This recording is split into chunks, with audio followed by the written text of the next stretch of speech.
Ready? Yeah. Set, go. This is a new coffee shop that opened up, Cozy Coffee, and number one here, my firstborn, always likes to go to coffee shops with me and enjoy some of their fine beans and maybe a sweet treat once in a while, right? Did you know I graduated college? What school did I go to? UWL? Yep, UWL, the University of Wisconsin La Crosse, and I graduated with a Bachelor's of Science in Exercise and Sports Science with an emphasis in fitness and a concentration in strength conditioning. Basically what I'm doing now is what I went to school for, and a lot of people don't get that opportunity. Prior to graduation, I was working in all the kind of gym settings, doing the typical bodybuilding, powerlifting gym exercises, and bench pressing, squatting, deadlifting, and it wasn't until my internship, I was actually an intern for the Chicago Bulls strength and conditioning staff, and I got to work under legendary strength and conditioning coach Al Vermeil. And it was in that time that I started hearing this word called functional fitness. So kind of in the late 90s, early 2000s, this started taking a hold because some really smart physical therapists and strength coaches were realizing that what was being done in the gym was not necessarily carrying over into athletics or, even better yet, everyday life. So functional fitness started coming into the world, started becoming a buzzword, and because of the buzzword, I'm not a big advocate of functional fitness per se. I almost want to say it's more practical fitness or common sense training.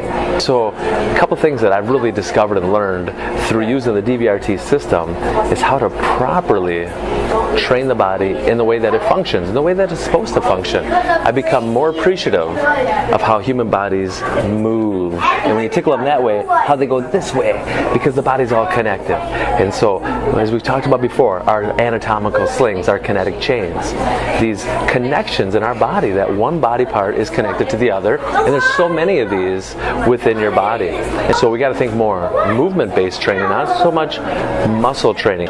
Take you from the cookie-cutter gym exercises where you're stationary, where you're in a box, where you're in a machine, and you're just moving as the machine asks you. And even when you go into the free weight settings, little do you do to make that more functional.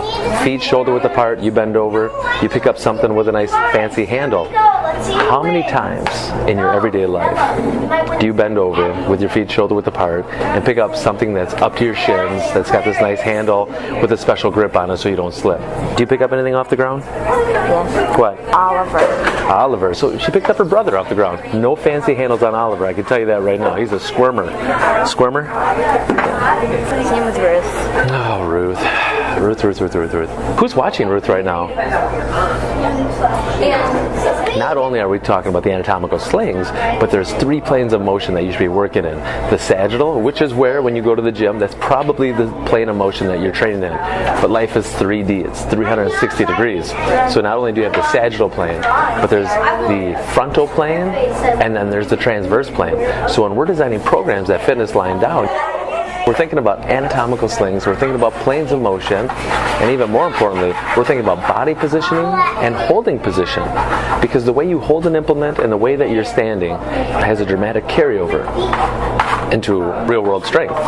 Being able to teach somebody how to properly move, I get goosebumps. I get jacked up and excited when somebody discovers the aha moment. We talk about these corrective exercises that, to correct shoulder mobility, we should do this. To correct hip mobility, we should do this.